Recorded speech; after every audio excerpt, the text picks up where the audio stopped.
Okay. So revolutions are like viruses. They really are. Okay. Revolutions are like cancer, disease, and chronic illness. We all have experienced last couple days, 8 or 9 days of rioting and looting because of an alleged killing, well, of a killing, I didn't say alleged, but a killing of a man. And everyone's going crazy. Like, they go crazy, they go out in the streets, and then all these symptoms of issues of our system are coming to surface. Okay, and it's like my experience through it was major reaction. Like, the only time I ever really been through a riot, not been through, but like known about a riot was like in 1992 or 1993. 1992 riots, the Rodney King riots, and I wasn't even in LA at the time. I was in Northern California, so it never really affected me. So the only riots that I knew was on TV.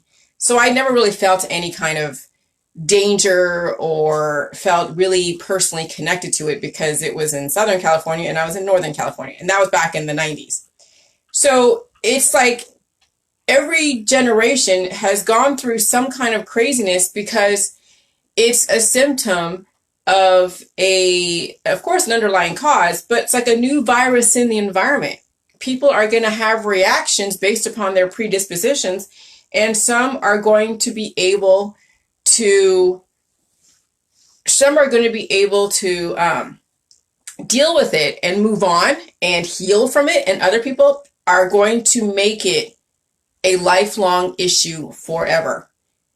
And we're seeing that right now in the population, is that we have passed down predispositions to our offspring, and cultures have not healed from major, major wounds. And so it's like, when I was going through the process of reacting to this whole violence stuff, at some point when I finally figured out what the deal was, when I finally picked apart the words and racism and where I was responsible, and then my revelations about like my own family and institutionalized racism and all that, and then the words and then how they're broken down and how they're used.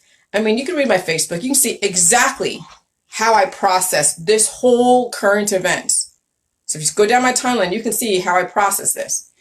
Finally, I became immune. Like, it didn't even affect me. Like, I had no opinion about it anymore. Like, I didn't care. People were sending me videos on like this person and that person saying this and that. I'm like, you know what? That's just another reaction. That's why I don't watch videos from you guys, okay? When you guys send me videos, I don't watch them because they're based upon someone with an imbalance. Yeah, they might have some great things to say. Everybody has great things to say. But at some point, but it's based upon biases. It's based upon biases. Anytime you watch a video that you want to feel good and you want to justify your opinion, you watch this video and you're like, oh yeah, they're saying exactly what I'm thinking. And I've been down that road too, where I've listened to a video like, oh my God, they justify everything that I had to say. That is like a remedy. Right now, any kind of solution through the government, any kind of solution through mainstream media, alternative mainstream media, any kind of solution through academia is going to be a temporary band-aid, because the pendulum will always swing the other direction. Oh yeah, we'll quell the masses for a bit. Thank God we did. Thank God that Antifa only operates in certain parts of the country in left-run cities. So Antifa, who are promoted by the left wing, are destroying their voting block in those specific cities. Antifa isn't allowed to operate everywhere, but they are allowed to operate in certain parts of the country. And you see where they are because you know where the destruction is. Look at New York and look at California. That ought to tell you exactly where Antifa is targeting and who and when and why. And then those New York and California are going to be beta tested to see how long they can last without law enforcement. But like anything else, the pendulum's going to swing the other way and you're going to have chaos. So it's either you have government that's going to keep the peace somewhat, or you're going to have the mobs running around dictating who, what, when, where, because there's nobody overseeing them. They're not accountable to anybody because they've dismantled the police force. And so now it is what it is. I don't really have an opinion. I don't really care. I'm not going to go live in LA. I am not going to go visit LA. I'm not going to go visit New York City. Oh, hell no. So, so when you watch the news, it's not going to be whether or not it's going to give you a solution. It's going to let you know exactly where you don't want to go to. Okay? And so I figured out now, it's not about taking away words out of the English language or stop using the words. Oh yeah, people are going to use words all the time. They're going to use words white, black, Hispanic, Mexican, Asian. They're going to use all of that. But it's when you don't have a trigger around that to where it's not bringing up any kind of visceral gut reaction to where then you have an opinion and a solution to a problem. Because I can now read the media and I can see the biases, of course. And then I can see that, oh God, so they're going to go, so the pendulum's going to swing this other direction and they're not going to have a police force and there's still an imbalanced population. I am not going to give my tourist dollars to that state. I am not going to go and visit certain people. Well, I'm not going to visit certain people anyways in Southern California. So that's even beside the point. But I will have no desire to go to California in any way, shape, or form. If that's how that state's going to be run, where first of all, they're not Second Amendment, so they don't like guns, and then they want to dismantle the police force in areas that are so needing some kind of balance. Oh my God, oh hell no, that would be a war zone. So, but hey, if that's what they want to live in, it's not for me to decide. I'm not going to say it's bad or good. It's not going to be my choice. Okay? But hey, if you want to live in a place where there's hardly any police at all, that's up to you. You just can't get mad when you make a phone call and they're not coming out and taking care of you and you have no guns and then people start forming gangs and all of that. And then it'll be, it'll be survival of the fittest in its most pure sense. So at some point when you process all of this, like I did, because I'll tell you, I mean, some of you are like in Canada or in other places, so it really hasn't affected you. You're watching one like, holy crap, America's going to crap, all right? But I'm in it. It was very close to me.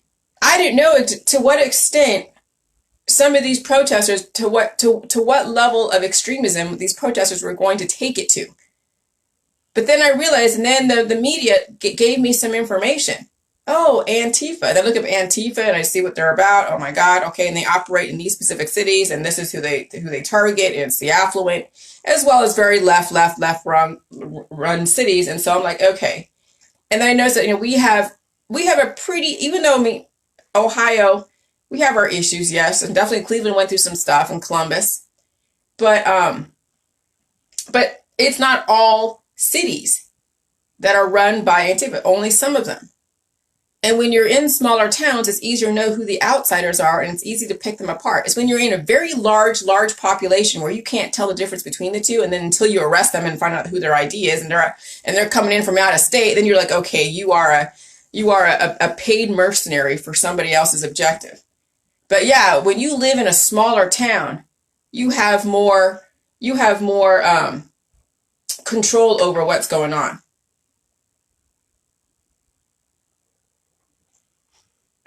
Lordy, yeah. And I've unblocked a few people. And because I did block them in the beginning around this, because I was seeing infection all around me. And I had to block them out. But I've unblocked some people on my Facebook because I realized they were coming from a point of view of pain. And so some of my, I get and I understand. Others were just like, when I blocked them, they reacted very, very viciously on my business page. So I'm not going to add them back. But those that I've unblocked is because I know where they're coming from. I just didn't want to hear it because I was going through my own struggle with this and I don't want to have my struggle be compounded with their struggle. I had to deal with it myself. So when I block people, it's because not because I don't want to hear them really. I've heard them, but they're trying to invade my process. Okay, and when I go through a process, and sometimes if you're trying to overwhelm me with your process, it's not going to work. Okay, but when you walk away from people, especially around this whole thing with either the COVID or with the rioting stuff and someone passing away and the racism. It's about saving yourself from infection as well as saving them.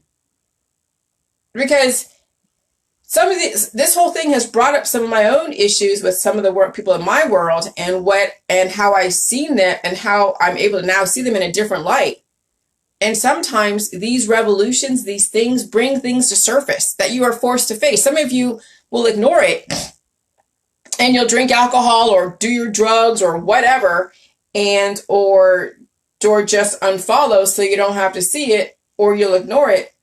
And some of you will actually face what happened in your world to contribute to all this. I mean, that's what happened for me. I'm not speaking for, but some of you will. Because some of you will really see what is going on while you're on the jelly juice during these types of major upheavals.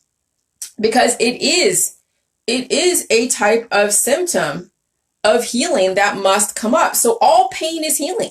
So when you're watching videos and you're feeling good from videos, that's like a drug. So that's why I don't like people sending me videos, because that's their drug. All their videos that they're watching, that's supporting their position, justifying their politics. It's like a drug, because it's somebody else's opinion, perception, and you're not really dealing with your own. You're listening to somebody else justifying why you feel this way. Not saying maybe the reason why I feel bad, or the reason why I have this issue, this conflict, is because maybe I've contributed some, but that's so deep and so like very far advanced for people who are not changing their biochemistry. So for me to not be pulled into other people's infected ways of dealing with stuff, and they're not going to say it's infected, that's fine, is that I don't want to watch anybody else's videos. I really don't. I want to create my own videos based on my own journey. I want to hear videos about your journey. And Krista, you've done a very good job posting about your journey. That's a great exemplification.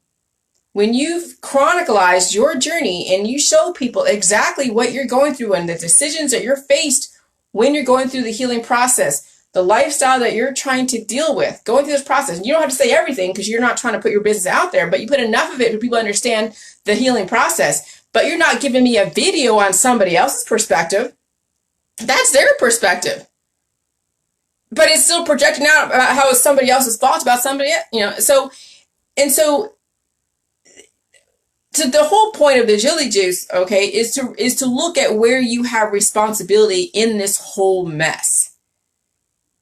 Okay, and it's hard to get that across to people who don't know their responsibility, that they don't know to what extent they've contributed to the racism, to the division of the masses. Okay, I mean, even your profession contributes. I mean, when someone is in psychotherapy, and I'm going to use that for example because I was raised in this, it's a type of racism because they do use statistics, which is based upon demographics and racial makeups, and then how they create tests that have to cater to specific backgrounds and demographics and ethnicities to figure out how a person can fit into this society. But that is because since they don't have a way to universally get everybody's body, mind, and spirit, because that's not the holistic allopathic world, is to connect the body, mind, and spirit. It's about bringing division and compartmentalizing and then creating remedies and tests and lifestyles and independent education plans to cater to your special uniqueness, but not help you assimilate on a larger level. It's all about everyone's individual little issue, individual little plan that is based upon their strengths and weaknesses, but never really strengthen the strengths, or strengthen the weaknesses, but strengthen the strengths, and the person is then accepting their imbalances. And they try to draw strength to their imbalances for a very short amount of time. I mean, you look at the boxers, look at Mike Tyson. Look at Arnold Schwarzenegger. He was strong for a short amount of time. They expounded on Hollywood and the weightlifting world expounded upon his strengths for a very short amount of time, and then he's aging and decaying. And so when you belong to a system, or when you subscribe to a system that only subscribes to your strengths and expounds upon your strengths and ignores your weaknesses as if they don't exist, or if they do exist, it's not something to really strengthen because that's not what you have, which I can understand, then you're only going to have a very short window of opportunity to be anything in this world. And that's why you're seeing such reactions to these revolutions, these viruses, these symptoms, because people are not gaining immunity. They're living and they're dying. They're dying and they're reproducing. And then their kids are then having to deal with a whole a world that you've already experienced, but you really can't give them immunity. No matter how much you can give them a vaccine, or know how much you can give them your natural immunity through, breastfeeding, they're still going to have to go and gain immunity. But now they're at a disadvantage because they have all of your traumas that have never been resolved. And so that's why we're seeing every generation go through some kind of major revolution in some way, shape, or form. And then it causes more decay to a society. But what's going to happen is that Mother Nature is going to come in, is going to fly in and set everything straight. So you look at this thing with regardless of your position or your opinion on how this COVID came about, whether or not Chauvin and Floyd were related or had some kind of connection, or the conspiracies around it, no matter what, you see that who went out to the streets in the middle of COVID. Okay, COVID hasn't disappeared. It's still a major aggressive virus that I've experienced. And I know how aggressive, and I'm on the jelly juice. And if I have a reaction to an aggressive virus that I'm trying to gain immunity to and upgrade, holy crap, those that have issues are going to have major issues. And this virus is incubating and it's mutating. So it's going to be very interesting in the next few months what the fallout from all of this is going to be. So Mother Nature is going to set the balance. And there are people in our society that are a lot more fragile. They may seem very strong, but when you think about it, they're hanging by a string. Many cultures have major predispositions, whether it's sickle cell anemia, hypertension, heart attack stuff, cardiovascular issues, diabetes, whatever the case may be. And anyone that has major predispositions are going to have a major reaction to an upset in the environment in any way, shape, or form, whether it's reading something on the internet or reading an article in the newspaper with trigger words. They're going to have a reaction. When you're that fragile, you're going to have a major reaction to something. And it'll be like the most lightest type of trigger. One word can trigger some people. An action can trigger some people. That's why you see, there's a book that I think one of the Trumps is writing called Triggered. Oh, I can only guess what he's going to write about. I can only guess. Because it's very true. We have so many people who are so triggered in our population, and triggers come from biases, imbalances. It comes from discrimination. And it's not just political triggers, but it's also physical triggers, body, mind, and spirit triggers, politics, religion, and science triggers, body, mind, and spirit triggers, fatty acid, amino acid, prohormones, and mineral triggers. Triggers is triggers. It's whatever sets the body off because there is an imbalance and you're trying to gain some kind of adaptation. And some of you have a very hard time. Some of you know that your body's aging and decaying. Some of you know how susceptible you are to some of the triggers in the environment because you're that weak. And so when it comes down to it, it's about your personal journey. And anyone that's not doing J-Juice, I have to say this, but anyone that's not doing J-Juice, I don't need to listen to your videos. I don't even need to know your perspective. It's nice. Okay, I know I should be a listening person. I should be like, oh my God. But if I don't hear your journey, if I don't see your take through the J-Juice and where you're responsible in this whole mess, I don't care about somebody else's perspective that's not even balanced in their body, mind, and spirit. They've been trained by a system, whether it's conservative or liberal. They're so imbalanced. They already have predispositions. It's going to be filtered through all of their imbalances. And so, yeah, they'll have certain good things to say. They're like, okay, yeah, I agree with that. But hey, should we really have these assumptions and these opinions? Just because you have a bad background doesn't justify the fact that this happened. And I have that that thought process that you shouldn't get yourself in that position to begin with. But why people get themselves into positions to where they could live or die is because they have imbalances that the system keeps perpetrating. They keep sustaining that.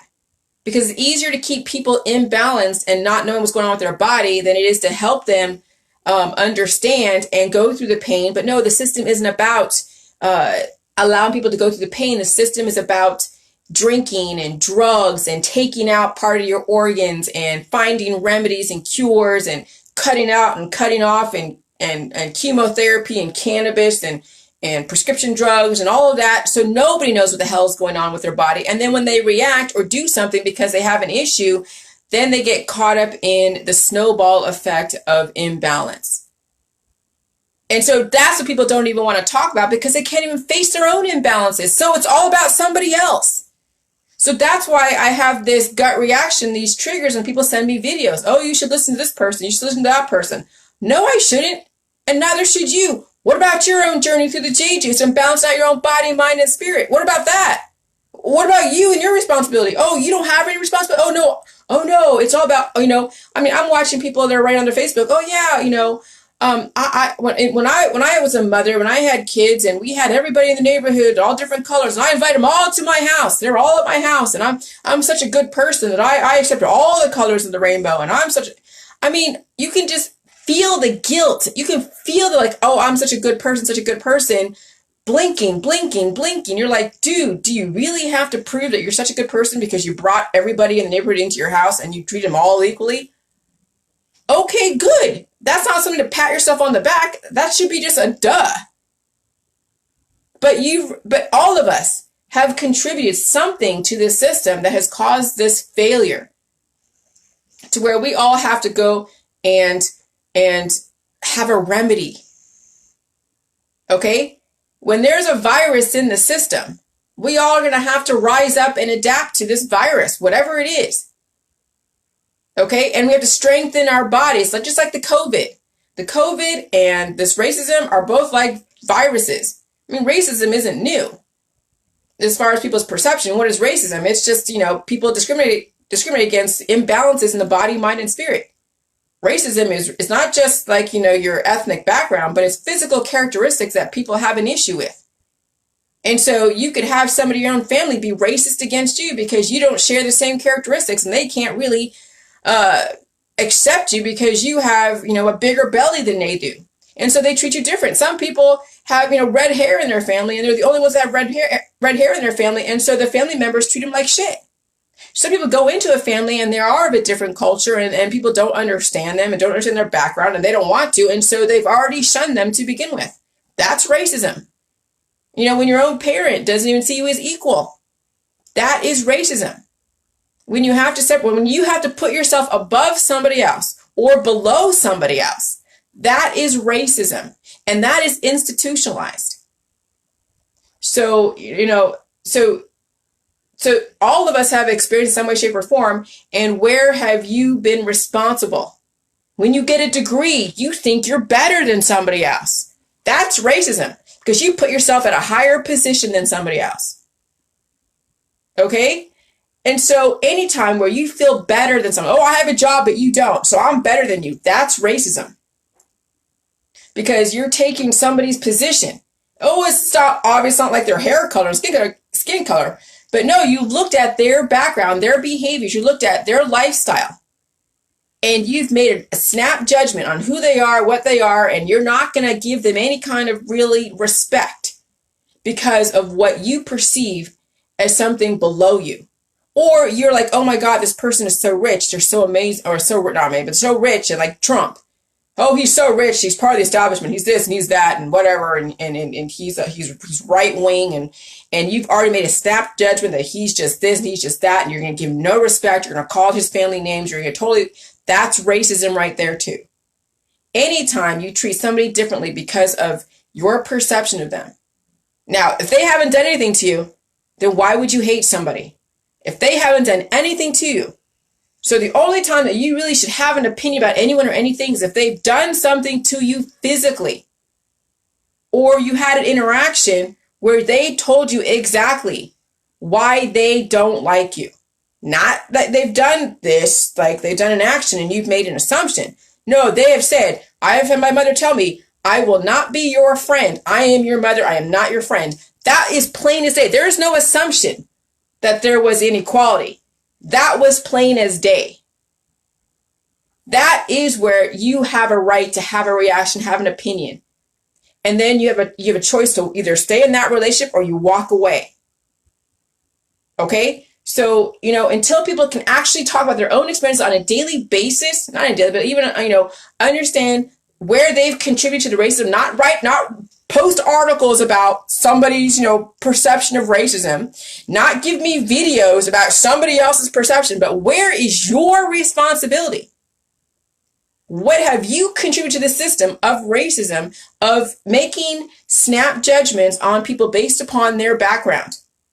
You look at their neighborhood, you look at their background, their culture, the way they carry themselves, their finances, and you've put yourself below or you put yourself above somebody else. That's institutionalized racism, and it happens. The haves and have-nots are the institutionalized racism. And then how we act to people because of that. And that's the thing with the law enforcement. Yes, they are trained to act in such a way to people when they haven't done anything. And that's where I can understand why some people claim that racism is going on, because they have done nothing and they've been targeted. So I get it. Because there are people that have made snap decisions on who they are based upon their color of their skin, based upon their background. So I get it. But we also have to learn how to carry ourselves in a way that when that does happen, is it worth taking it to the next level? Now, someone could target you and say, okay, and question you. Like when I drove around in Lake City, Florida, in the 5 Points, which was like the bad side of town. And it was like, I'm in this Mercedes, right? An old Mercedes, 92 Mercedes, and the windows were fogging up. I couldn't figure out the whole defrost stuff, and it was so hot outside, and it was so freaking, cool inside and I had one of the back taillights was off, and the police officer pulled me over, and I'm like, Jesus. This is the first time in a long time I've been pulled over by a police officer. And he just asked me, hey, what's going on? You're driving around like slow and your back taillight's all, and I'm like, I'm dropping my husband off at this Target distribution center because he's a trucker, and I'm just new to this town, and I don't know what the hell I'm doing, and it's so foggy, and oh my God, I was just like all over the place, and I was just very polite to the police officer. I wasn't like, oh my God, why'd you pull me over? Oh my God, are you targeting me? I had no kind of like feeling of paranoia. Like I was just like wanted to figure out why he was pulling me over, and then he told me, oh yeah, you have a back taillight. I'm like, oh shit, okay. And it was just like, it was a great connection, I had no issues. I had no background, no history of anything with police, and no one ever told me the police were bad in my family.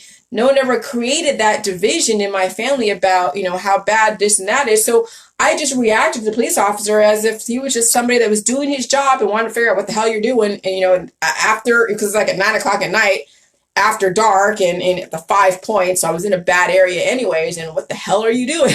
Well, this is what I'm doing. Okay? So it's in how it's so, even when someone does target you, how do you react in that situation? And you can react back and sling back, or you just chill out and let them do what they got to do and then have it resolved in the proper manner. And so that's how people can de-escalate situations, but people don't. They feed into it. When I went back and forth with the media, okay, I escalated situations. I escalated to a point where I had to go, I went to court with some of them. Okay? I'm not going to tell you exactly, but they never showed up. But I did go to court. And so, and sometimes, you don't need to escalate situations. People are going to have reactions to you. And they're going to have actions to you. And if it's that, deadly to you, then yeah, you have every right to fight. But if it's just like they're pulling you over for whatever reason, you just, you you just have a different energy. And that's the thing is, and we don't know situations, so we only know the aftermath, and we have no idea really what triggered each person do whatever they do. So we really don't have we should not have an opinion on any type of thing. And when the media has their opinions on it, you know the media is just doing shit to trigger all of you guys to do one way or the other. And so at some point, when you're on the J Juice, you're not going to have those triggers to the media. You're not going to feel like you're going to watch all these videos and send me articles on people's perspectives and no, I don't care about their perspective. I only care about your perspective and where you were responsible for all of this. Oh, I'm not responsible. Bullshit. You were raised by a system. You were raised in a family. You've taught your kids something. Do you want to face how you've been in this system? What you had to deal with? And if you haven't, then you shouldn't have an opinion. But if you're sending me articles or you're sending me videos on things about a certain thing, it's because you have some kind of opinion somewhere. But you don't want to face it. You don't want to say it publicly, so it's easier to talk through somebody else, right? Oh, it's their thing. Oh, I agree with it, but it's their thing. They said it. But will you actually face up to your contribution? If you've never had an experience with any kind of racism or any kind of interaction with anyone, shape, or form, then you wouldn't have any kind of reaction. You'd just be walking by going like, it's not my problem. I'll just be careful here. But I've had interactions with a lot of different people. I've had my opinions about certain things. Oh, believe me, you've seen them. And then I've corrected them like, oh, wait, should I have an opinion on this? I have no idea, if this is credible or not credible. So should I even have an opinion? No, I shouldn't. So I recognize my own hypocrisy, but do you guys recognize your own hypocrisy? Have you even confronted your own hypocrisy? That's the whole point of J-Juice, is realizing that when you do project and you do find somebody else speaking for you, and you do find things that justify your position, you have failed to face your own shit. Some of you, are like some of the memes that I have on there. Oh, yeah, you want to feel like you're a good person. So, and you all are good people, but you haven't taken responsibility of why we're in this mess. And a lot of it has to do with because we are reproducing and we're dying. We keep, reinventing the wheel. We keep having the same reactions to the same issues. And the reactions have become more and more aggressive to where, like, my God, this looting. I mean, it happened in 93 in LA, or 92 in LA. But my God, this was pretty close to home. For me, even though I was in Northern California at the time in 92. But this is pretty close home. I'm in a predominantly, African American neighborhood. I didn't know exactly what was going to happen, what was going to go down. But I'm like, okay, it's Antifa. Antifa is the one that's causing this terrorism.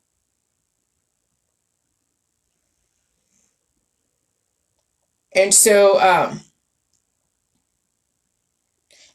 the thing with words.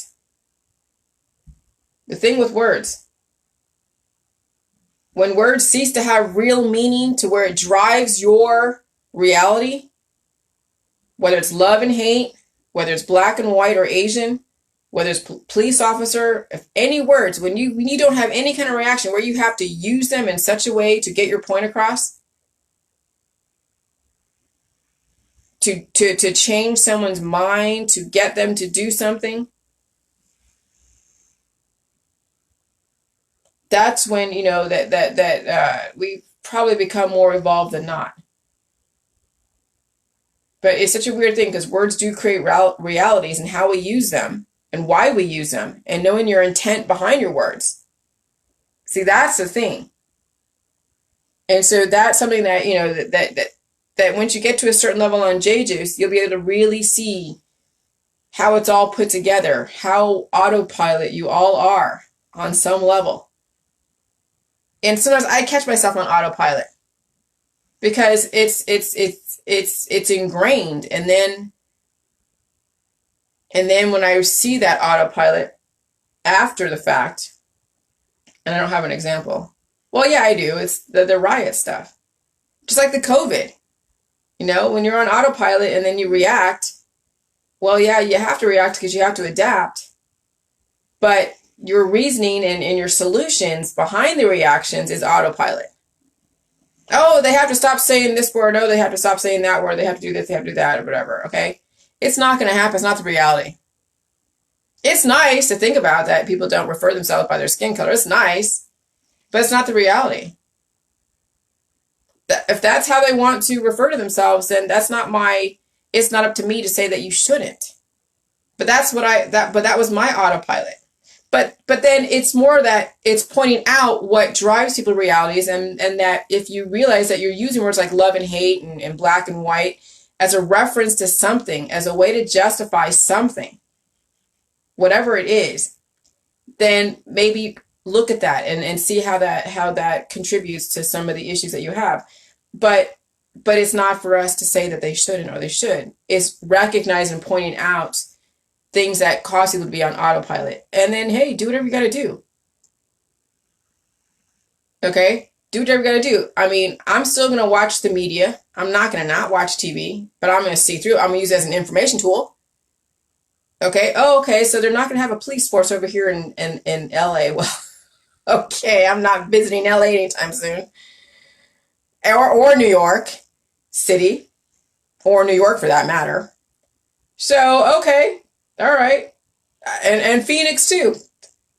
And I've lived in LA, I've lived in Phoenix, I haven't lived in New York City, but I have really no desire to go live in any of these states or cities where they don't want to have a good balance of law enforcement and training and people, because people are still going to be imbalanced. There's still gangs out there. There's still drugs. It's like taking away your immune system, because it's like when someone cuts out the nerves in their immune system because they don't want to feel pain.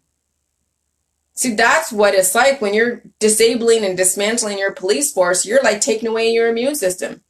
You're suppressing your prostaglandins. The police force are kind of like a barometer to let you know how imbalanced the population is. You take away the police force, you take away the indicators, people are not going to know until it's too late. And then you're going to see chaos and death everywhere. That's what really is going on right now. This is what's going on in these left-wing Democrat cities, is they're taking away the indicators of healing. The police are an indicator. They're the first line of defense. Just like your immune system is the first line of defense. And when you suppress your immune system, you have no idea what's going on in your body until you drop dead. But you'll deal with chaos, and then you'll keep trying to disable your immune system. So when you know that's happening in other cities, that they're disabling their immune system, you don't want to visit because you know how imbalanced that area is. And you find the areas that have a relative balance. Like, I like where I live. I like my governor. I like the mayor. I like the people of where I live. I left California for a reason. I tried to get the hell out of California for a reason. And thank God I did. Thank God I did. So, the whole point, Juliet, is to keep continuing to work on yourself. Where were you responsible? If you're going to have an opinion on something like racism and the climate, then what have you done to contribute to racism? Not giving me videos of somebody else, not sending articles of like, oh, this perspective on Asians and blacks, okay. But what have you contributed in your world to cause all of this? And what is your solution?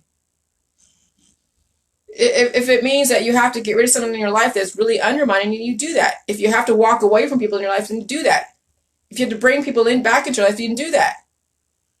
If you have to keep doing the jilly juice because you have no idea what you've contributed, because you're not very clarified, because you're still doing a little bit of jilly juice, then maybe you need to bring up the jilly juice and have no opinion. But if you have an opinion on this whole climate, then you have some kind of contribution to it, and you better recognize what it is. You better recognize what it is.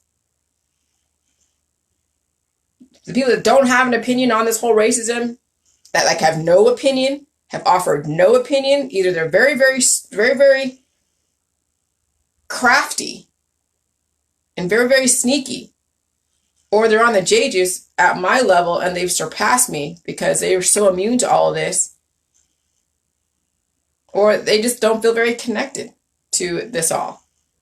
And so better if you don't have an opinion, just if you're not connected to it all, then you don't have an opinion. And I get that too. I understand that. So if you're going to offer an opinion about the situation, then you figure out where you're responsible for it. If you have an opinion on it. If you don't, then that's fine. It's not up for me to decide why you don't. I mean, there's so many reasons why people don't have opinions on it. And it could be the fact that they don't want to show their cards, or that they really don't have an opinion because it just doesn't affect them in any way, shape, or form. Not because they're doing chili juice, because it just really doesn't affect them. Or it does, but but you won't know. So there's no way to really, I mean, what's the point of speculating, right? So that is my takeaway after all of this. So that's how I processed this whole situation. Is I figured out my situation with my parents. I figured out, with my family, what they've contributed to this whole, terrorism stuff. And I'm not really for that. I don't think anyone should be contributing to any kind of terroristic activity. And when I see that happen, it pissed me off. It pissed me off to no end. And then I separated myself. I made an actual action. I stepped away from that infection. And so sometimes you may have to do things to get away from people that are undermining you in indirect ways, but you don't know it. Okay? So, all right, that's all I'm going to say, but I now have to go and rewrite this thing about racism on my paper because I have a whole new take on this. And I have to figure out how to say it. And it has to do with viruses. Because new viruses in the environment, people have to learn how to adapt. And some people now have immunity, so it's not going to affect them. I finally have an immunity towards all of this. I have the information. I have the immunity. I will act accordingly. That's all the Dilly Juice has you do, is you have an immunity, you have information, you act accordingly. Period, point blank. There's no need to watch 1,000 videos on the same perspective in different ways. There's no need. If you're on the Dilly Juice, you're going to have a total different take once you're on it long enough. If you're only doing 1 or 2 shots a day, you're not going to have enough of an opinion on anything. You're still circulating and looping in the same PTSD. So, if you're on the J-Juice, you have no opinion about anything, that's fine. You're keeping to yourself, good. If you're on the J-Juice, you have an opinion, it better be how you've contributed. Not about somebody else, but how you've contributed to the problem. That's how I know someone on the J-Juice is on the J-Juice. It's when they can figure out their personal responsibility and accountability to it all. All right, bye.